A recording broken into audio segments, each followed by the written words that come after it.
everybody. Thank you all for stopping by. My name is Ellington Swindell Parker, but everyone around here knows me as Eckie Parker. Way back in the day, I was the owner of this big beautiful building right here before you. I operated a menswear store out of it for many decades, known as the Parker Clothing Company. I know you're all busy and you've got more places to see on this tour, so I'll keep this very brief. I was born on a Thursday here in Bainbridge.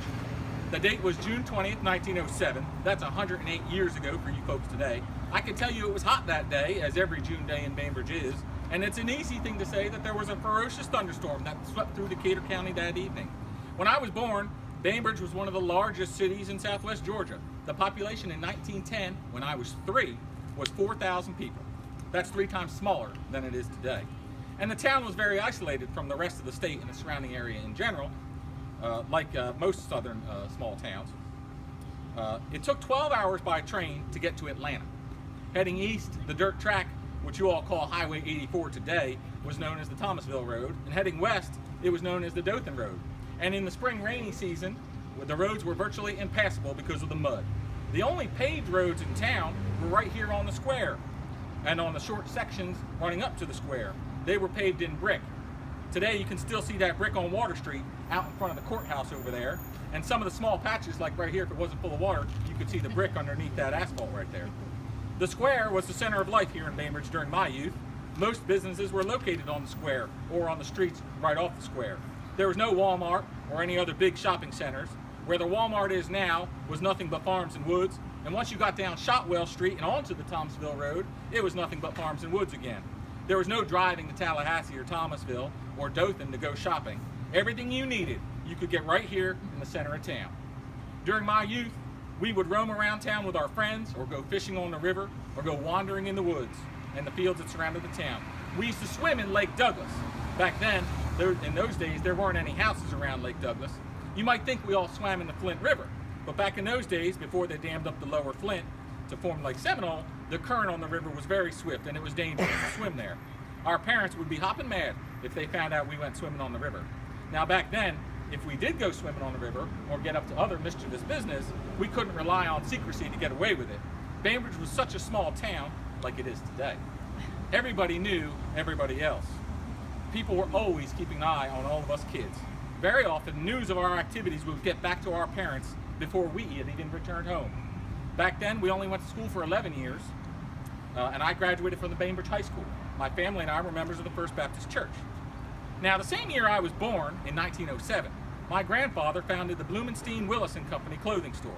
It was located right over here where the Alderman's building is. Next door to it was the Ritz Theater, which is the LTL gift shop today.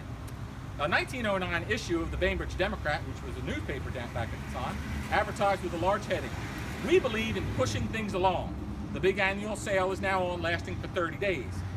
Pushing things along became the slogan for Blumenstein Willis & Company for many years. And during my youth, I would help out there in my grandfather's store, where I learned the clothing business from the ground up. When I took over that business and moved it over here, we kept that same slogan. Now in September 1930, at the height of the Great Depression, when I was 23 years old, I married my sweetheart, Susie Mae Catledge. She was 1 year younger than me, and we had 2 children, Betty and Lee. Now in 1941, when the Japanese attacked Pearl Harbor, most young men ran right out and joined the military. I was comparatively old at the time, being 34 years old. I had 2 kids and a wife at home, but serving your country is just what you did back in those days, and we were darn proud of it. I served in the U.S. Army, and by the time the war ended in 1945, I had risen in rank from private to staff sergeant. Now, for those of you who might be interested, as a staff sergeant, married with 2 kids, and serving in a combat zone, I earned the grand total of $40 a week. Before being sent overseas for the war, the train we took from boot camp out west up to New Jersey, where I would get on the ship to take me out to Europe, came coincidentally straight through Bainbridge. Lucky enough for me. Well, my wife and kids came down to the train depot that day and parked as close to the tracks as they could to wait for us to come through.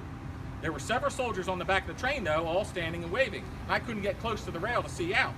When we got close to Bainbridge, all those guys knew I was from Bainbridge, and they figured somebody would be out there waiting for me, so they all knelt down in the front so that I could see at the back, and that's when I saw my wife and kids waving to me goodbye.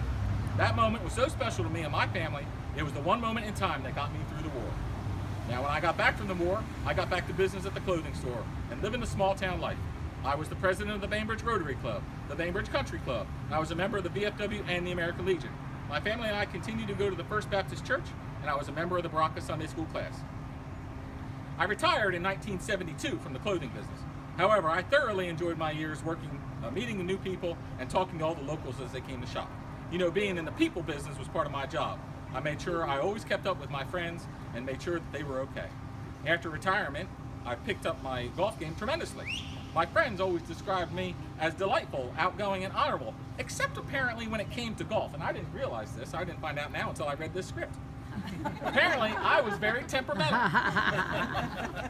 My old friend Harold Lambert always said I threw away more clubs than anybody he knew. As a matter of fact, one time, and I do recall this, back when the country club only had 9 holes, there was a field to the east of the clubhouse. I got so upset about my game that day, I took my entire bag of clubs and threw it across the fence into the field. I always did like playing golf with my buddies Wes Catledge, Edwin Griffin, and Bob Higdon. Now, I lived to the ripe old age of 93. When I passed away, I had 9 grandchildren and 6 great-grandchildren. Towards the end of my life, I was in and out of the hospital quite a bit.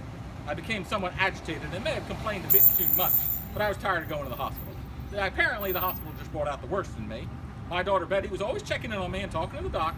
Well, one time, Betty was at the hospital talking to Dr. Cochran and doing his routine checks, and he wanted to go out there and talk to her in the hallway privately. Well, I overheard what he said to her.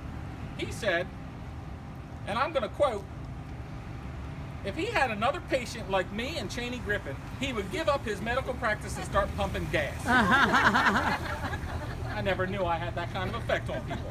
I guess he never encountered any other disgruntled patients because he was still practicing medicine.